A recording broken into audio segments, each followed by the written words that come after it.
Yo, it's your boy SKANDOUZ, the Hip Hop Original, and we're here, Head to Head, Season 5, Episode 4, and I'm with a brand new group made up of two hip hop legends, man. I've got Pav4n, I've got SonnyJim, and together they are the Pataka Boys. Yeah, Pataka, you say Pataka Boys is how you say it. Pataka, which means fireworks, you know what I'm saying? Yeah. We was going to call the group Packy Safari, but as Sonny said, you got off lightly. Wicked, man. So we're gonna talk about how the group came together. We're gonna talk about this project that's about to drop, the shows that's about to kick off, the singles, the visuals, all of that, man. But let's start at the beginning, man. Tell me about where the idea for this group came from, and how you guys came together. Well, it's mad. I mean, obviously, we've known each other for like 20 years now. You know what I'm saying? Since back in the days, since Dented Records days and all of that shit. But pandemic time, I started a record label called Foreign Currency, and I was putting on a lot of South Asian, Indian artists who weren't really getting the recognition because their music was a bit too niche for there, but weren't really getting any kind of global lookings. But when I found this producer called Kartik, it's just mad. Like, you know, it's just literally was like, yo, I just made a new beat tape today. Yeah. Next day I got a new beat tape, and every single beat tape he's sending me just sounds like another fucking somewhere between Mad Label, Fly Low, and like that whole genre. But the way he was chopping samples was kind of like Doom, and his understanding of it's just mad. I was just like, who the fuck is this? You know what I'm saying? Instead of all the like, you know, like how those guys will have like some cartoons sliced in, or some pimp shit sliced in, or some old rap. Like, he'll just be flipping it and having like some old Indian, like the same wave, same style. Yeah. But with Indian records, like with his influence, like you know niche dialogues from like the 60s and 70s, and just really like, and then he was just really in the cut with it. So I sent Sonny the beats because I was like, yo, listen to this shit. And yeah, she was like, yeah, cool. But like, it's mad because when he sent me the beats, I was like, yo, you know, certain times you just get a beat, rap on it, whatever. But I was like, oh, yeah, I need to think about this shit. I felt like I needed to up my game, you know what I mean? Anyway, so 2-2s now, it's about... So Kartik, is he based in the UK? Or no, he's a kid from never India, even been to the UK. Oh, bro, until we got there, he'd never been on a flight in his life, bro. Like, when he was sending me those beats, he was like 17 or something. 17, yeah, like 17. And, you know, I started speaking to him, and he was like, bro, he was still in school, you know? And it was just mad, right? So I just was like, yo, just stop releasing a new beat tape every day. Just relax. You know what I'm saying? If you, like, even if you go to his Bandcamp now, he's probably got about 20, 30 there. Wow. But that's after him holding it down, because I was like, yo, you're doing all of this, but no one's hearing it. So just take it slowly. But anyway, I come to link Sonny now in about 2021, end of 2021. And he was like, yo, Pav, you're this Kartik guy. Shit. I was like, bro, I showed you this motherfucker. And he was like, yeah. It's about 3 years after he showed him to me. I was like, he was recording a song for me in it, and he was like, who's this beat? I was like, you ever heard this guy Kartik? He's like, you dickhead, this is the guy I showed you fucking 3 years ago, and I told you let's fucking do some shit with him. Yeah. Anyway, so Bob, he started doing a couple things with beats. I was like, yo, fuck it. Because obviously Sonny's been in his rap bag differently, do you know what I mean? I was like, all right, cool. So I said, let me put a little hook on this one. So put a hook down. It was all right. And then we just started going through more beats. And it was like, oh shit. He put a hook down. Yeah. And I was like, all right, cool. And I had one more to do, yeah, one more Kartik joint. So we ran that one. And he was like, yo, let me hop on this one. I was like, bro, if you're going to get on 2 of them, we might as well do 4 more and just make a little EP in it. Yeah. He was like, all right, cool. I mean, and the way we work, we knock them out fast in it. So by the end of the night, we got like 6-7 songs. Oh, wow. And then we're like, okay, fucking album time then, innit? Yeah, it was like 6-7. And also while we were doing it, it was like, oh shit, because then we clocked. It was like, I'm Indian, he's Indian. It's an Indian kid. So then we should start bringing out the little Indian references, and then the Asian, you know, the UK Asian. And we just started flipping. And we obviously, because the way that we rap is like, we're from the era where like, I'm stunting on him. You know what I mean? I'm flexing, he's flexing on me. But then we started getting techie with like the Indian references. And we're like, oh, you know about this, you know about what? This. So, yeah, because then it started. Because we've been around each other so much, but it's never the Indian thing is never even, because you know what it is when you're a British person living in England. You don't think about, you don't sit in a room with someone and be thinking, oh, I mean, you just be sitting in a room vibes in it. Yeah, but also all of a sudden it was like, oh shit, is that? Oh, you know about this? Like, yeah. I was So like, and oh, the right, thing is, okay. we've also like never. There's a lot of Asian people in the music scene who kind of like put the fact that they're Asian before they're a musician. Yeah. They're like, oh, I'm an Asian rapper. Or, if they put themselves in that box, they're kind of like, I don't know, maybe it's like a comfort I zone. feel so like we tried to not do that. I didn't No. want anyone to call me an Indian rapper. Yeah. I don't even like being called a UK rapper. You know what I mean? And I think we've both been on that flex, so it's never really been a thing of. It's just like, oh, Indian guy flexing, I like it, but it's never really gone. But then from we were spending so much time together and stunting on each other, we was like, it became like a discovery because he's Punjabi, I'm Sindhi, so we're slightly different. Plus also he's from UK, I'm from, from Dubai. There's just a whole bunch of different things on there. So it was just I speak Hindi, he speaks Punjabi, so there's similarities with the language, but it's not the same. Okay. So then, obviously the jokes start coming out and this, and we just start taking the piss out of each other, and then Bro, there was one song where he was just like singing a hook over one of his beats, and he was just singing it just like messing around. I was like, that sounds sick, And he was like, just like joking, like you should rap in Punjabi. Yeah, so this how that okay. So this one beat which you call Punjabi Munda on the album, which means Punjabi people. So there's a skit in the beginning, and I don't speak Punjabi, so I kind of got the gist of a couple of things. So I didn't know. He was like, "Do you know what he's saying?" He's like, because the guy's saying, "Yeah, I want to go to England. England's popping. There ain't shit over here. I want to go there because get some work." And the other guy's going, "What you want to come to England for? It's shit over here. What are you gonna do? You know what I'm saying? There's shit here as well. So what are you gonna do?" And then there's a big famous song by this Punjabi artist from Dubai called Sukhbir. It's like Punjabi Munda Pona Bhangra, which means Punjabi people do Bhangra. Yeah, basically means So what Punjabi we do when we boys come to do England? your Bhangra. Yeah, so I was like, fuck it, I sang that hook. And then He was just fucking about singing the hook. Yeah. I was like, yo, and he's like, oh, you should rap in Punjabi. I was like, man, because I don't have to speak Punjabi, but I don't ever speak it. Yeah. And the only person who speaks to was my grandma. Yeah. And she passed 5-6 years ago, so I don't speak it at all now, innit? But bro, I started tapping in. I was like, yo, this must have been a part of my mind where I was unlocking, all the conversations that I'd heard in my house when I was a kid. Because I used to live with my uncles and my aunts, and they all, the whole house used to speak it back in the day, innit? Right. But then as everyone became more fucking English, we stopped using it. Everyone's on a full English, innit? Right. But so I didn't really know how tapped in or how much vocabulary I even had.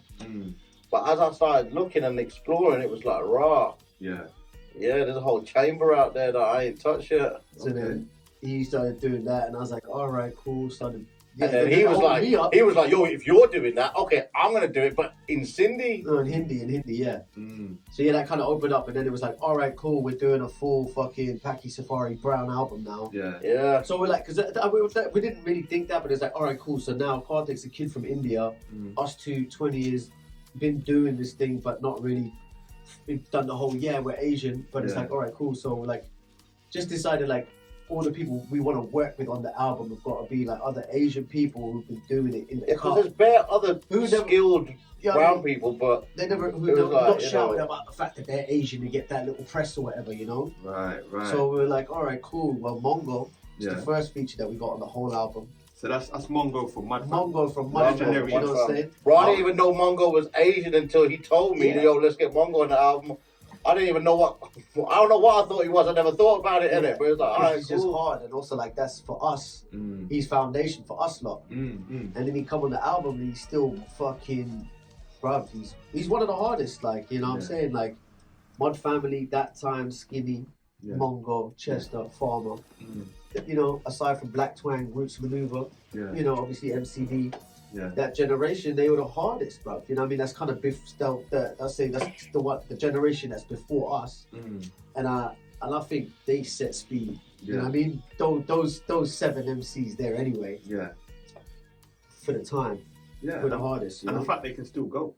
But they're still hard. Bro, he came here and he was spazzing, man. Like he's actually on the album twice. Oh wow! Yeah, and listen to the track that we done. We both done what is it? Did we do 32? I think we did 32 bar verses. Rob, man came with a fucking F64 SBTV, and he just kept going. I had to fade man out at the end of the tune. Bro, it's true. We had to just pick a place to stop him. Yeah. Okay. So that's how the then it started. Then from that point, it just started opening up. It was like, Right. you know, I say Paki Safari, it's like, you know, I say these words, it's like on some joke crazy shit. Yeah. But it's like, that's what we were on with each other. I was like, oh, what kind of are you? What kind of Paki? What kind of Paki are you? What kind of Paki, you know what I mean? So Wow. it's mad, right? And then we go back to India, like he's from here. So I've also never been to where I'm from in India, when it was old India, it's now in Pakistan. So I never really had like you know, we only go back 3 generations to where my grandparents live or my great-grandparents live. On my dad's side, my whole family had to jet from India. They left, and then my granddad went to Libya, Armenia, and then my dad was born in Lebanon. War broke out there, the man's in Wales in the 50s, and then moved to Dubai. I was born in Dubai, right? So that's already 5 countries displaced. And then my mom was born in South India, and then she moved to San Francisco.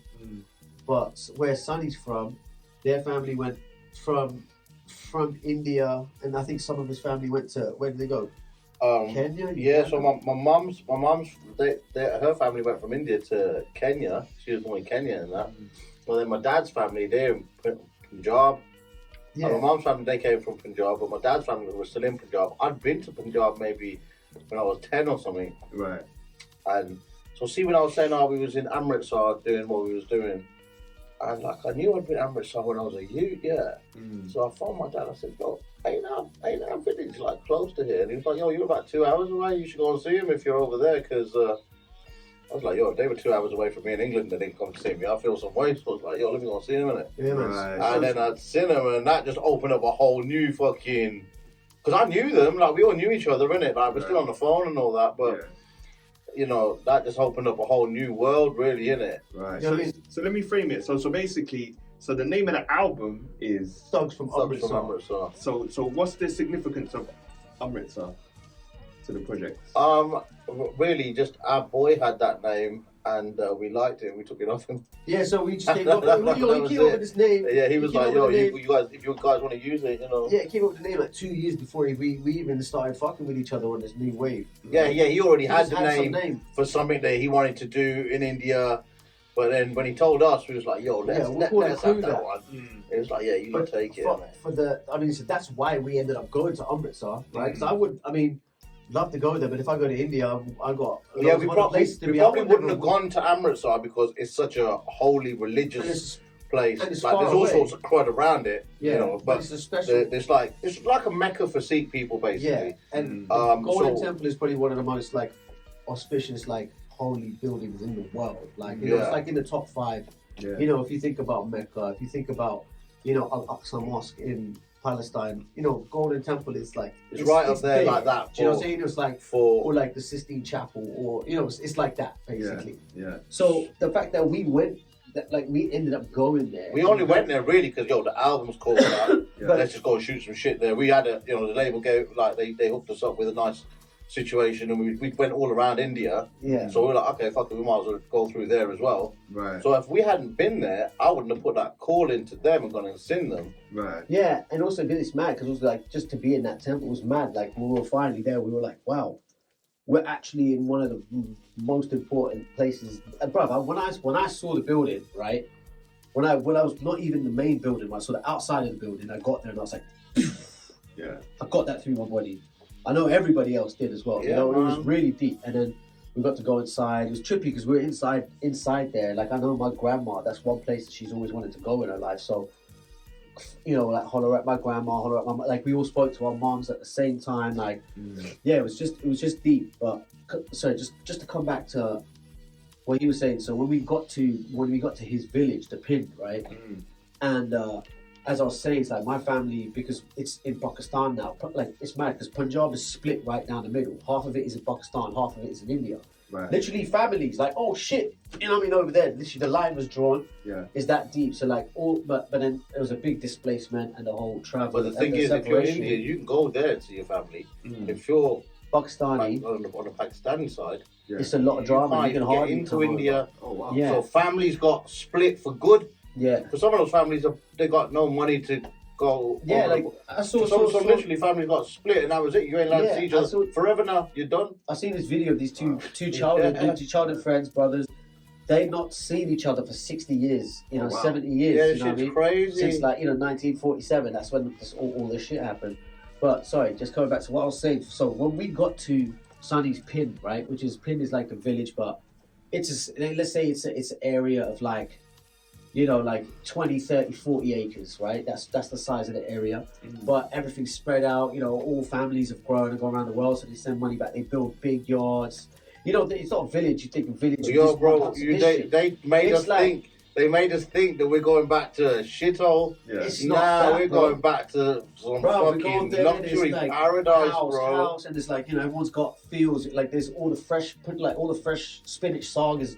They're like, yeah, this is grown here. We bring it in, we eat it here.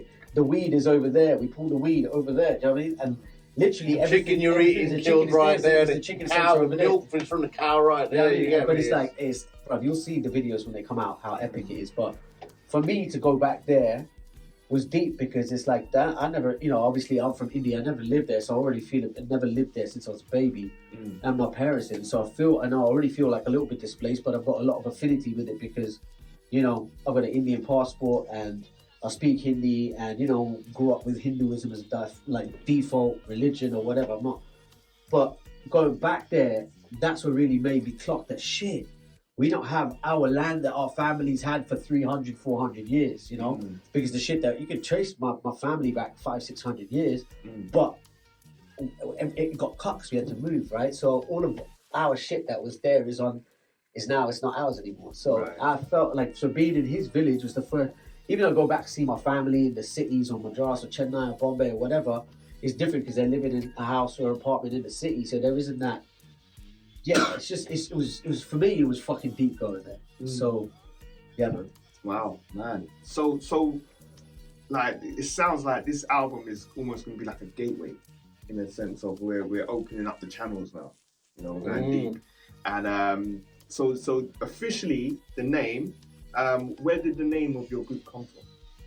Oh, Pataka Boys. Yeah. So the first time we went to my village, my little cousin there, boom, so everywhere he goes, like, the first thing they told me, they were like, yo, be careful of him. He's only this fucking tall. They were like, be careful of him. Yeah. He's got fucking lighters everywhere. He's got bangers on him. He's fucking nutter in it. I'm like, okay, I reckon I could deal with him, though. Bro, this geezer's fucking out of his mind. Yeah, he's just lighting fireworks everywhere we go. Yeah, bangers, this and that. I don't know what the fuck's wrong with you. You take his matches away from him. He starts fucking, like, you take the lighter or the match away from him. We was doing a photo shoot. We took the lighters away from him, and he was like, "All right, I'm fucking up every one of your photos now." Wow. He's 4 years old. Yeah. So it's like they're giving back my shit, or I'm fucking up your photo shoot. Damn. But yeah, so I started calling him Pataka Boys. That means firework kid, innit? And then boom, when we got back there a couple of years later, man, the whole family was calling him that, and everyone was in the village was walking around going Pataka Boy in it. So I was like, do you know what? This sticks. It's in people's heads. It's like we got loads of footage with everyone saying it. It's like, you know, fuck it. That's what we're calling it. Yeah. That's amazing. And well, it was either that or Paki Safari. Right. So Mongo's featured on the album. Tell us about any of the singles to look out for that's going to be coming out soon. Well, we got, I don't know when you're dropping this, but we got a record. We got the first single dropping tomorrow. Right. Okay. Yeah. So that'll be this will come out Monday. So we're talking about Friday. Just Friday. Popularity out now. Popularity is just the. So that's the official first single. Yeah. Okay. Second single is called Megaloblast. Right. Which is, you have to look it up. It's a weird chemical in this synthesized heroin. Yeah, there's a in the pin. Yeah, so where I'm from, there's a is it epidemic or pandemic of endemic of they're smoking this thing called chitta, right? Which is basically synthesized heroin. But it's like it's real bad. It's a problem out there. It's a problem out there because just like going back, it's more of like a political thing. Basically, the area that I'm from is by the equator and it's all flat land, great land to grow stuff. You know what I mean? And politically, the Hindus are having a war with Punjab and taking that land off them slowly off all the farmers in it.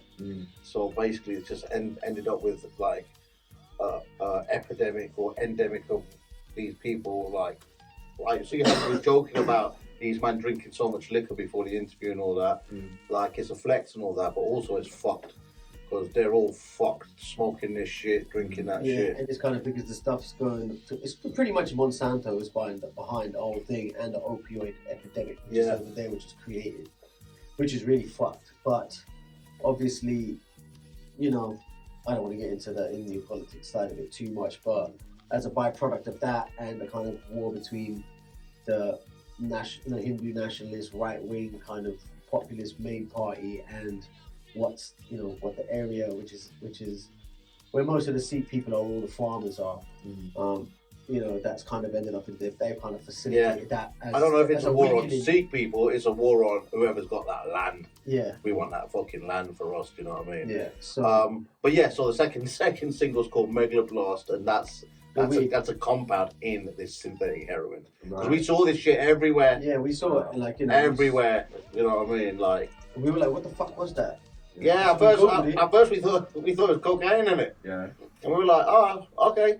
Yeah. But that shit ain't cocaine. Yeah, that shit is. So is it worse or? It is. Yeah. I mean, it's like unregulated. Bro, do you know what? It's like smoking smack, but a lab version of smack. No, basically smack, and it's got some like synthesized like amphetamine type of thing in it, and then it's got this megaloblastic stuff which hits your like dilates your white blood cells or some shit. Yeah, it fucks up your immune system. So it's bruv. Yeah, it's a bit crazy. It's like a cross between like smack and kind of spicy. And the chemicals, like it's a spicy smack. It doesn't make you mung out like that, but I feel like the dirtiness of what spice is mixed with heroin and some kind of other shit, and it's unregulated. It's all made like on the Pakistan side of the Punjab border. Yeah, and yeah, it's just peak. Yeah, it's messy, man. Yeah. So on your trips to both trips to India, you managed to shoot a lot of footage and videos for the singles that are coming out, and some of the obviously we're gonna show clips throughout this interview, but I mean, tell us about like visually, it's really stunning. Like some of the videos you've done out there, man. Everywhere you see, the thing about India is like everywhere you look, a backdrop for a video. Everywhere you look is unbelievable, and even like the wear and tear because of the monsoon seasons on the walls and the buildings. It's just, you know, the way that the black mold grows through, but then it's got like layers and layers of like adverts which are painted in like different like Indian typography, so it kind of looks like it's big fat graph pieces clean, but then it's kind of ripped and it's got layers and layers and layers, and then, you know, a lot of the buildings have got like black marble with like gold and, you know, gold embossed like things that are like that the kerning is slightly off, so but then all of a sudden someone's plastered all over the marble and half the plaster's fallen off. Yeah, but then also you look at it and then like this, you know, sometimes any you go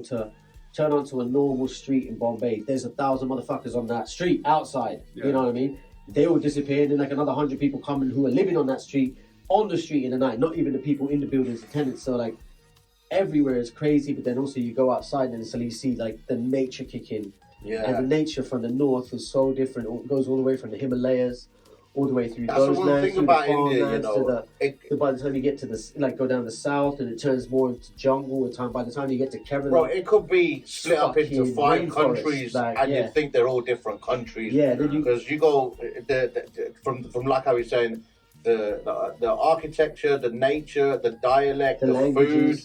It all is bare different. It could be literally 5-6 different countries in India. More, like even if you go to the northeast to like Assam and Guwahati and those places, people look like they're kind of like Chinese. Yeah. So not full Chinese, but it's like, okay, what are you like? Okay, they look like they could be Vietnamese, they could be like Nepali, you know? They're on their own safari. There's like 2, 3, they're on their own safari. And all the nature changes and also the food changes. Like you get momos, which are from up there, which are like kind of big dim sum type of things, and it's close to Tibet, and it's just fucking, you know what I mean? Like it's mad. Then you got Goa and all that, and that's all like jungle, and that's got its own fucking like, you know, that's been that was taken over, colonized by the Portuguese people. So you get there and it's like jungle with pure Portuguese architecture, and like the language is kind of mixed up, and you know, even like all the land laws in Goa about owning land and buying land and house transfers and all that stuff, that goes back to these fucking Portuguese colonial rules that are written. So like, you know, trying to figure something out. It's mad. So like, then you go down further to Kerala, which is, it's actually a matriarch. It's the only matriarchy in India as well. And like, again, that's a much more Catholic and Christian place, but then the alcohol rules are completely different there. Yeah, man. And then also you go into Kerala, they eat a lot of beef down there as well, so you can get beef curries, and it's just it's and you know what the other thing that ends up dividing it a lot, like how we said nature, architecture, all that, but then you got all the religions, and they throw that shit in the pot, and it's just like religious, but then there's the caste system as well, which kind of there's so much there's also going the class on system, but then there's also the political, and then there's the corrupt. Yeah, it's crazy. So and then there's the religious side, and there's also the spiritual side, and yeah. It's a lot, man. Like when, bro, in the busy places in India, yeah. Like obviously you got, you know, where the village bits and all that, and they're like calm, serene, and all that. But in the busy bits of India, yeah, like in the heart of Delhi and all that, where the city don't sleep. Like one time, well, we've been on the sesh, hadn't slept for like 2 days, 3 days, and then we had to go catch a flight somewhere, and I was like, man, if I had to go to sleep now, I'd be screwing, because no matter how many windows you shut, or you hear outside it beep, beep, beep, and it just go all day, no rest, no, it don't stop. And the hustle is strong. Like you can be in Bombay, Colaba, you see like the kids, like, you know, the slightly more touristy areas, kids just, you know, shotting whatever on the street, come to my store, watches, trinkets, whatever the fuck it is. Like soles for your slippers, what you need. Guinness Book of Records, 1984. What did we see that guy? What was his hustle? He was sitting on the subway. Yeah. He had a scale in front of him. He just had a scale. So you want to weigh yourself? Pay. Yeah, but those kids, they're like they'll come up to you and they start speaking. They'll ask you where you're from. And they'll start hustling you in your language. Or they'll try and get your number and say, "Yo, any work for me in England? German, Spanish, any work for me in England?" Whatever language you say, they'll pull the kid up and start fucking flipping you in that language. Damn. Yes, man. That's mad. So what's the hip hop scene like in India? It's actually popping, bro. You know, part of the reason why I've got into it now, and I feel like, okay, boom, this is cool now. Sorry to cut you off, bro. Because before, yeah, I felt like they were doing an imitation of American music, just like it at one point UK rap was. Yeah. But you know, and also it's kind of only. People have been doing it for about 20 years now, but I say it's really started to pop. It's the last 10 years is when it really came into its own. Yeah. And it kind of went real quick. And I think it was the advent of like, you know, smart, like everybody having internet and smartphones. Because there was these battle ciphers that were going on, where you had to text your battle bars into this server, and like then people would comment and all. It was like a forum, right? So nobody knew what anybody looked like. But then as like, you know, really, you know, you can film yourself, put your stuff up. What that did was like, suddenly like all the kids who are into hip hop in every single city, every single village at the same time just got online, and it just turned into this force, you know. So I've seen the way I've seen people blow up, like even when Divine came out. I remember when Divine come out, and then it was within like, you know, we went from like 4,000, 5,000. Suddenly in a year he's got a couple million, you know, because it was the time when everything was blowing up. Everybody was, and it was like the hip hop scene in India is beautiful because I actually got to give it to the breakdancers. They were the first one who busted, because it was all the breakdancers in the slums, and like, you know, they're like the same, like when I say slums, it's like the favelas, you know, same type of thing.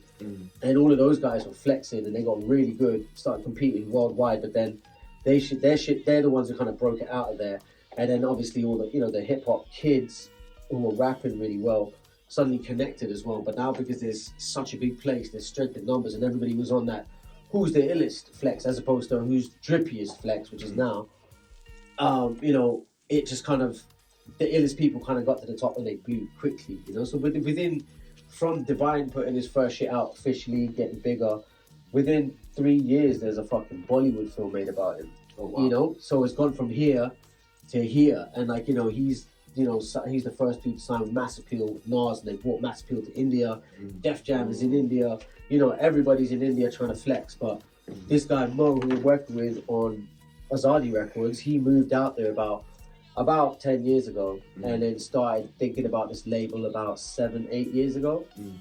And yeah, it's just kind of organically grown from there. So this label that we're on, Azadi Records, is kind of like somewhere between what Def Jam was in the 90s and Raucous was, you know, like Def Jam was in the early 90s and what Raucous was mid to late 90s. Yeah. So is that underground. Yeah, and he's kind of always back artists, underground artists from different cities, but also got, you know, like the bass is real skills, but it's also got like a different flex and kind of got some shit to say.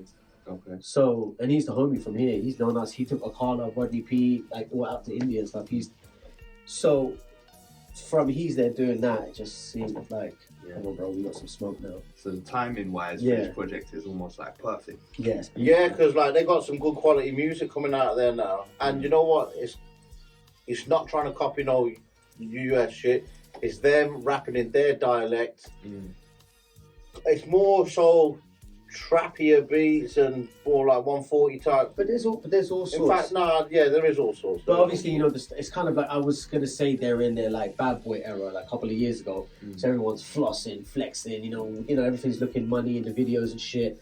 You know, so they're kind of like their jiggy era. But music wise, like you've got dudes like fucking Divine. He's made a joint with Ross. He's got joints with. But then if you go South India now, South India is a completely different place. The language is different. In fact, South Indian languages, I've been saying this since I was a youth. I was like, if these motherfuckers start rapping, it's gonna be crazy. And if they start, especially if they start spitting on jungle and doing all of that stuff, which is all happening now, and it's fucking nuts, dude. Like it's crazy. That's amazing. Yeah. So have you looked at, I don't know, collaborating with more Indian artists going forward? We got a few on the album. Yeah. We got a group called See Them More Tour on the album. They're on the label as well. Sikandar Karlan from Chandigarh, a big Punjabi artist. It's got MC Lit was on the album, but that joint's not making the album. But yeah, there's, bro, like, again, like, I've been going out there a lot, so I've got about at least 30, 40 collabs on, you know, that I'm due to have done already. I'm trying to get some of them rappers out there to rap over the shit that I rap over, you know, the type of beats that I make in it, the old school breaks and all that shit, and like sampling these soul records or whatever, because I feel like they ain't done that yet. You know what I mean? So you guys are fucking Punjabi West Side Gun. Nice. So the album's done. Is there a release date for the album yet, or 21st of June? 21st of June. Yeah. So we've got a single that came out on Friday. Got another single that's coming out next week. Yeah, next Friday. And is there a launch party coming up? Nah. There was, but I'm going stateside and he's here, so kind of. So we're probably either going to do that. We're probably going to do a party for this, maybe like October, November. Yeah. We're due to go back out to India as well. Yeah. So maybe November time. So you can like do a little tour or something there. So. Right. That's amazing, man. So so for people that have not, I guess, you know, what are the expectations for this album when it lands? Because to me, from what I've heard, like you guys have played me a preview as well, it sounds like, and the visuals, it's just some next level business. I appreciate that, bro. Bro, you know what? We really don't know, because it's kind of like this is uncharted territory in a way, isn't it?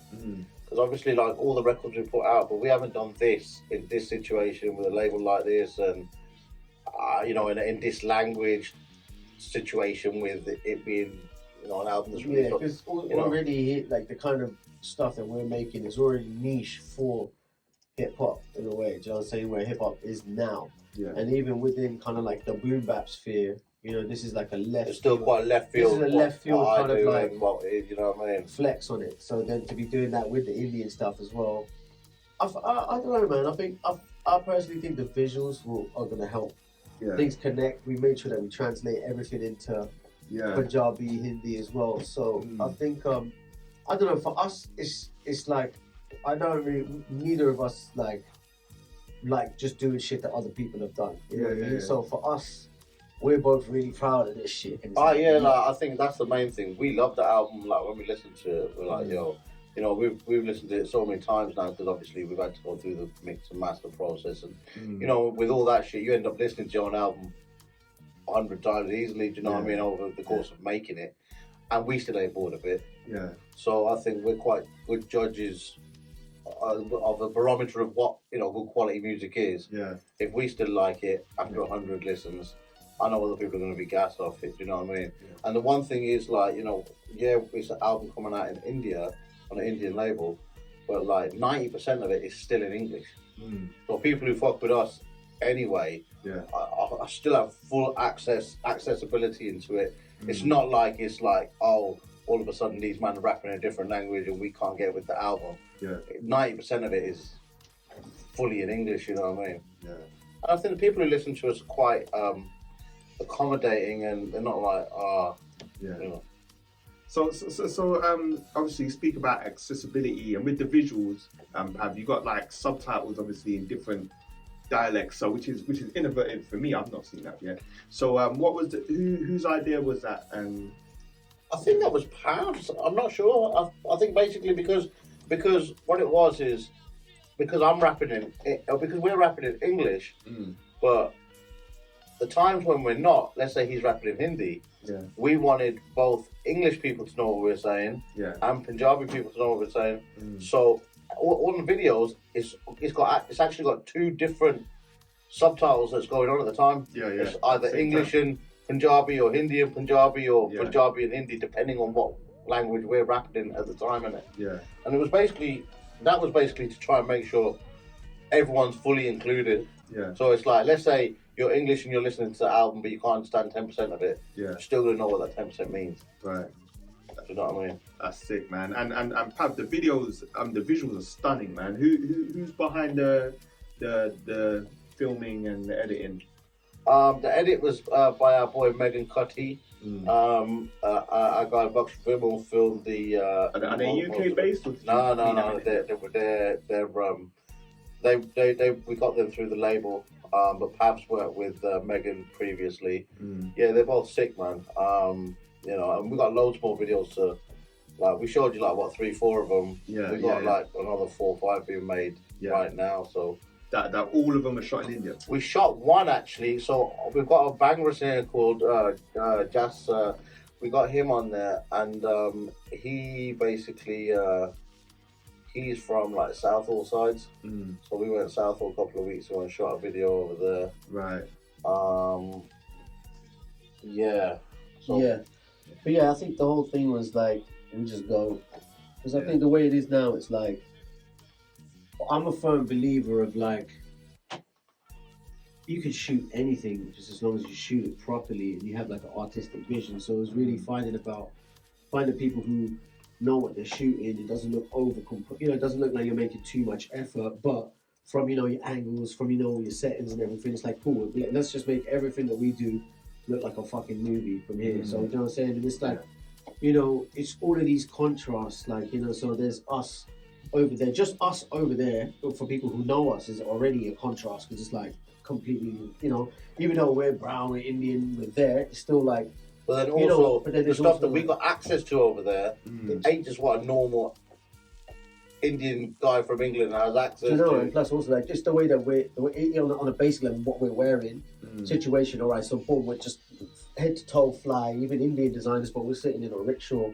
or now we're like there at the Golden Temple, or we're at a temple, but then it's just, or we're just looking raggo as fuck like we do, but then now we're in a 5-star hotel. It's just all of these mad juxtapositions that kind of exist over there, but there's so much going on that people don't really clock it, do you know what I'm saying? Because there's so much noise, but it's like, yo, just stop. It was kind of easy because it's happening to us at the time, and it's just like, we just gotta say, yo, just turn stop. The camera on. Just like stop and look at this shit. This shit is fuck crazy in front of you. I mean, just because you're used to it and it's all rare. Yeah.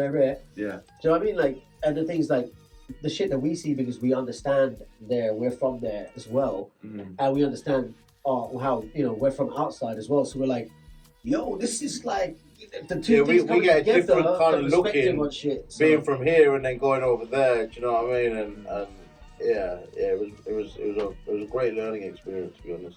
Right. So with a project special as this, man, are you going with the traditional rollout, or is there anything that you're going to do differently, especially the way things are going right now? Well, do you know what? Now, in fact, we're going for the.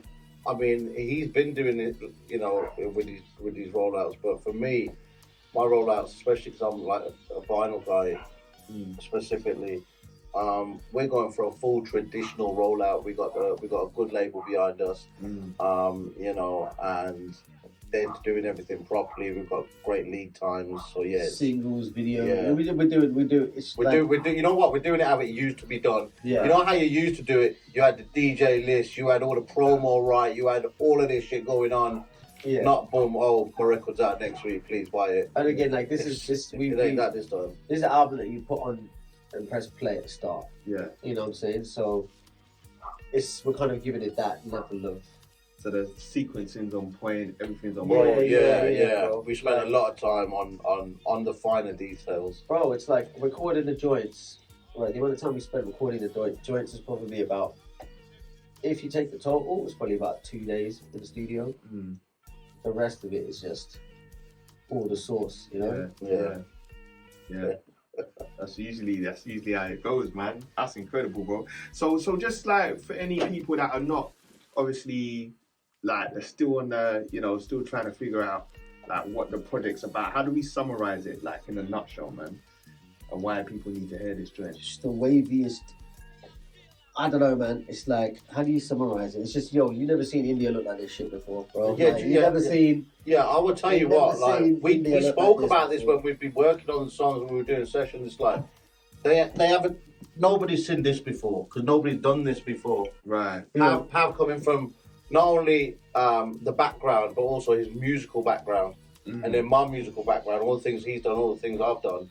And we ain't really done that much music together over the years. And we've done a handful of songs in 20 years. Right. But we spent a lot of time with each other, you know what I mean? And so it's like bringing those two elements, getting this producer who was a youth when we brought him in, Yeah.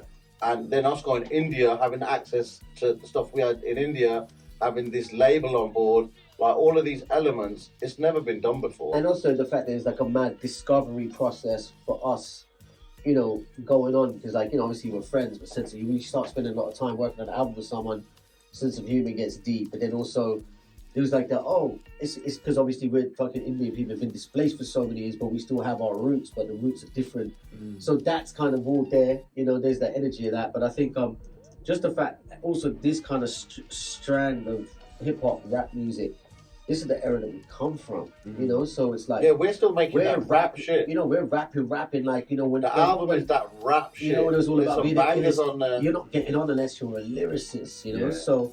So for us to come full circle to the point where that's at the center of this, you know, it's what we do. That is still the epicenter of everything, the rhymes and the quality of the bars, do you know what I mean? And just, everything else is all the, what do they call it, bells and whistles. Yeah. But we're still rapping. Yeah, and like we're we was before. You know, it's and like when now, you're like, oh yeah, you come back, you meet your crew, whatever, and you're like, oh, what you got? I've got this now. You know what I'm saying? Every single thing is just like a one up.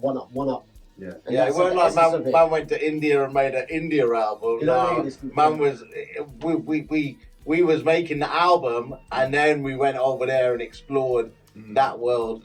But the album, like we took them a pretty much finished album and then we done more songs over there and that. Yeah. But you know, we knew what we was on musically before we even got into any deal with anyone. Okay. You know what I mean? That's dope. I hope that's a good way to summarize it. Yeah. Yeah, that summarized it nicely, man. Yeah. So we're looking forward to the more singles that are dropping. And the album, just remind me again when the album comes out. 21st of June. 21st on all digital platforms. And when's the vinyl drop? Soon after. Yeah. Soon after. Yeah. Wicked, man. And in terms of like, is there socials for the group yet? Or Pataka Boys, Pataka Boys.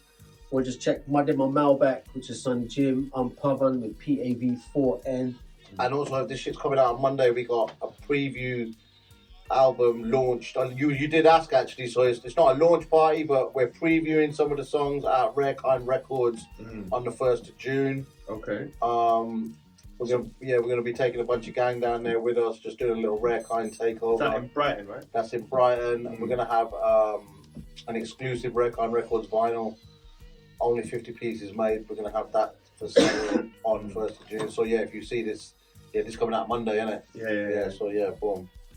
1st of June, free as well. Wicked, man. That sums it up nicely, man.